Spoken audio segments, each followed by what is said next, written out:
Hello, everybody. Welcome to Build Fly Go. So it's that time of the year again. AirVenture is right around the corner. We missed one last year because of everything going on in the world. So this coming up, the one coming up is, I'm expecting to be a big one. We are really excited. It's currently about 5 weeks out, and we're getting ready to go and spend. I'll be camping there all week and looking forward to meeting a lot of you.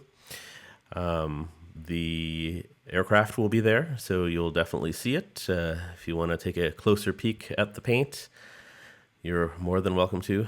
Um, so this flight was just a excuse to get up in the air, and we hadn't been out to Oshkosh in a while, and we're figuring at this point that it's, I don't know, almost 2 months out, 5-6 weeks out at this point. And we wanted to fly out there and see what it looked like and see what the grounds looked like. You can always see, like, you fly to Oshkosh during the year, right, outside of AirVenture season, and it's a totally different experience. It's a calm airport. There's some training flights, the odd person going into the FBO or going into the hotel or something like that. But there's not a lot of traffic. It's not a very busy airport. Definitely an airport that would struggle to maintain a tower and maintain 4 runways if it weren't for the exorbitant amount of traffic that it gets over during AirVenture. But when summer comes around, you start to see some activity, and you start to see sort of the grounds evolve, right? All the grass starts to get mowed. You see things getting marked off, buildings coming and going, a lot of the construction happening. And here we go. So this is a low pass on runway 36. We managed to get a great picture of the shadow of the airplane, and then we entered a left downwind for runway 27, I believe. Yep, runway 9. Sorry, 27 is the other way. Runway 9. And we really just wanted to go for a walk. So we asked the tower if we could go park on, I think it was Papa 2 is the taxiway. That is effectively the grounds. And they were happy to oblige. This is the case throughout most of the year, right? During last year, because there was a lot of people saying that they were going to come and camp even though the airport was closed, they weren't allowing this. But you can do this at any point in the year. You just go out there, park your plane, and go for a walk on the AirVenture grounds. And it's pretty surreal. It's the grounds are huge, right? Like we if you've been there, the grounds are huge. It's the most of the footprint of the airport.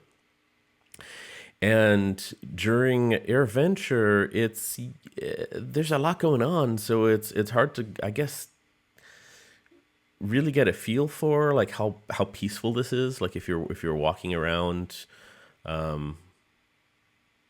during the year when there's nothing going on. So I highly recommend it if you're ever in the area. Stop at Oshkosh for an hour and go for a nice walk on the grounds. See what the buildings look like when they're empty. A lot of times the big hangars have things stored in them. Of course, you don't want to go in there, right? They're mostly locked up, but you can sort of peek through a window and you can see that there's a bunch of crates or pallets or whatever things stored over there. It's just gorgeous, interesting, right? Like it's a worthwhile trip, and they're happy to see you there. So that was really, this adventure was just to head down there, walk around, get a nice walk in, see what was going on. There was some construction going on. The buildings were starting to come up.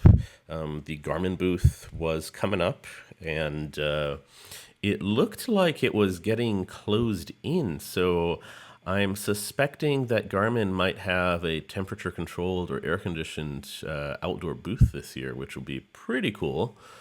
You might end up seeing me there pretty often during the week to cool off. So feel free to seek me out. And if you do see me, feel free to ask for a sticker. I might have Build Fly Go stickers in my pocket. Maybe. You'll definitely get a sticker if you bring me a beer. All right, so I'll let you enjoy this sort of pretty end of day flight. The sun is setting here. It's starting to, you can see some clouds in the distance as we approach Madison. You can see the Madison Lakes up ahead.